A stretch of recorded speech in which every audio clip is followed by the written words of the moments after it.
Morning, everyone. Welcome to another This Might Hurt. Happy Monday to you. It is freezing here in Albuquerque. I actually had to start my car. But, I guess it's that time of year where we're not really sure if it's going to be warm or cold or whatever. We are getting ready for Aries season to start on Friday. So that would be the beginning of the astrological year. I actually scheduled a cord cutting ceremony, and had been trying to schedule it for quite some time and wasn't even paying attention to the astrology part, and ended up scheduling it for Friday. So I'm pretty excited about that because it's going to happen on Astera, and which would be the spring equinox, and then also the beginning of the astrological year. So super excited about that. We're also doing a sound bath yoga nidra event this Saturday. If you're in the Albuquerque area, it's at Heart Center Yoga, and it will be from 1:30 to 3:30. So if you're interested in that, we also had our first meeting of the Return to Self series last night. It was amazing. A couple people showed up. Thank you, Sarah and John.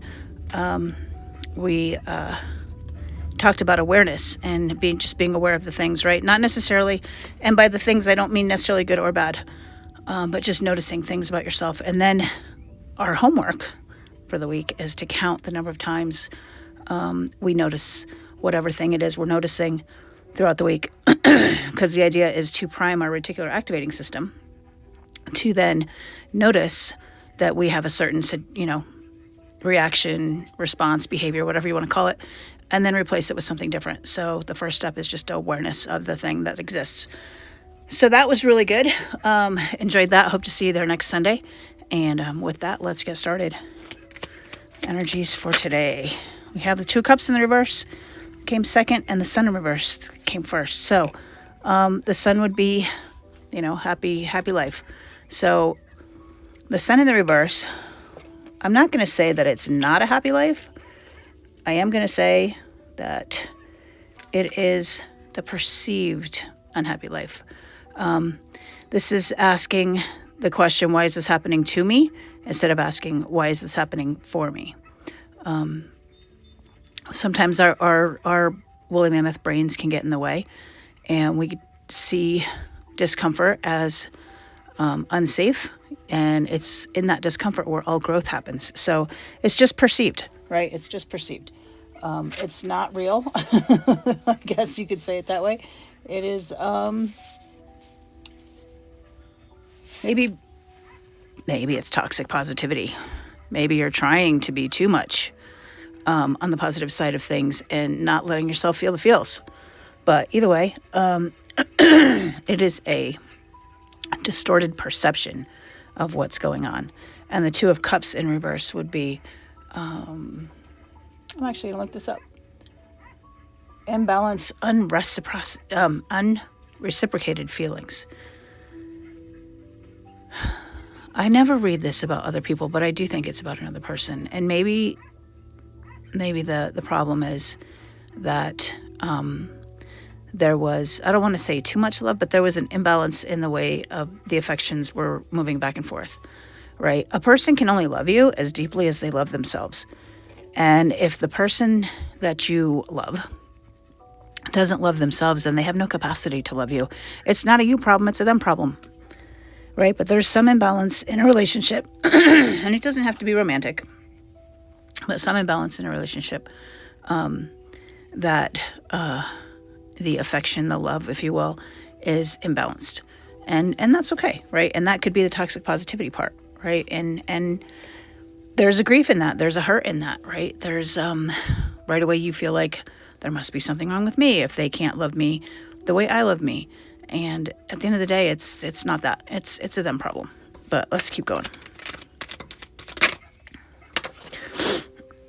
We have the Two of Pentacles that kind of flipped around and wanted to be in the reverse, but I'm going to read it both ways. So Two of Pentacles would be, I feel like it's just throwing the resources up in the air and seeing what comes down. But I do believe it's about balance. We've got two twos. Twos are about balance, and they're about decisions. So a tangible opportunity is what the keywords say for the Two of Cups upright. I mean, the Two of Pentacles upright. The Two of Pentacles in the reverse is overwhelm and imbalance. Yeah, I think we're going to stick with the reversed because it kind of flipped that way. I think we're trying to be balanced, but it's just not working. And that's okay.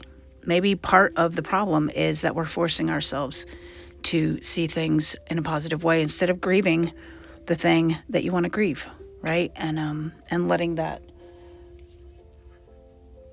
letting it overwhelm you, right? It doesn't need to overwhelm you. It's something we need to do, but we need to, I was talking to Carrie yesterday and she was asking me, have I closed out the grief, or have I done some ritualistic event, I guess, to honor the grief that I'm feeling with the people that I've lost in my life. And although I have allowed myself to grieve, I have not created a ceremony or a ritual to close that out. And that will be happening this week. And maybe that's what this is. Maybe that's just what you need, right? Stop trying to tell yourself that everything is okay, everything's perfect, because sometimes it's not. Sometimes you just need to feel that grief, and that's okay. Because it's... I have seen this card for like 4 days now. Eight of Wands coming in very, very quickly. The energy shift will come very, very quickly once you allow the thing to happen, right? We have to honor it. We have to give it its due. It's fast movement. It's being back in alignment, right? And we live in a world of duality. Sometimes alignment means the bad things, and that's okay. That's okay. Let's get some advice for today. What's the advice? Advice.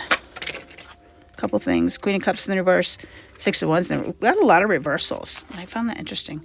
Queen of Cups in the reverse would be kind of codependent, emotional overwhelm, not really having a lot of boundaries. And then the Six of Wands in the reverse would be imposter syndrome, hollow validation. So no boundaries, hollow validation. As advice, how can we frame this?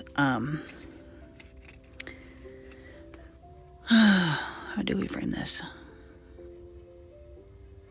I don't know. I don't know how to make this advice. I think the advice is this is what other people are going through, and just remember that.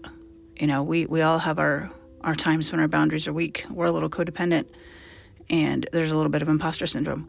I have been seeing a lot about the Dunning-Kruger effect.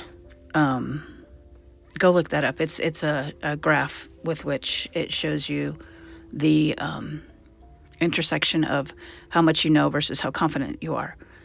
And with very little knowledge, you have a lot of confidence. And with very high knowledge, you have very little confidence. And then at some point it balances out, right? So I feel like that's what this is. Just let yourself be human, right? Let yourself be human. They call it the Dunning-Kruger effect because we all go through it. It's not unique to any one person. It's very typical for the human existence, if you will. What you don't see coming at the bottom of the deck is the Magician in the reverse. So again, with the reversals, I'm not sure what's happening with all the reversals, but Magician in reverse would be manipulation, scattered energy, right? This is what's coming. Now, is that you or is that someone else? Well, if you make sure it's not you, that would be half the battle right there. But people can be manipulative and not even realize they're being manipulative. It's not a bad thing. It's not like they intend to be horrible people. It's what they did to survive. We're actually taught how to manipulate as babies. If you think about it, a baby cries and it gets a bottle. And so it learns to manipulate people's behavior with its cry. It is literally the human condition. So manipulative behavior doesn't have to be a bad thing. It just have to be aware of the thing. And then if you don't agree with it, if it doesn't fall in line with your value system, then you change it. But you have to be aware of it. You have to understand it. You have to forgive yourself for it and show yourself some grace. Because at the end of the day, we're all human, guys. We're all doing the same thing. We're all just trying to survive, right? And at the, I was going to say at the end of the day again, but I already said that and I didn't want to sound redundant. The ultimate goal for me is to do no harm, right? Whatever you do, just do no harm. And if you did, then do better next time, right? I'm going to leave it there, you guys. Take care. We'll chat tomorrow.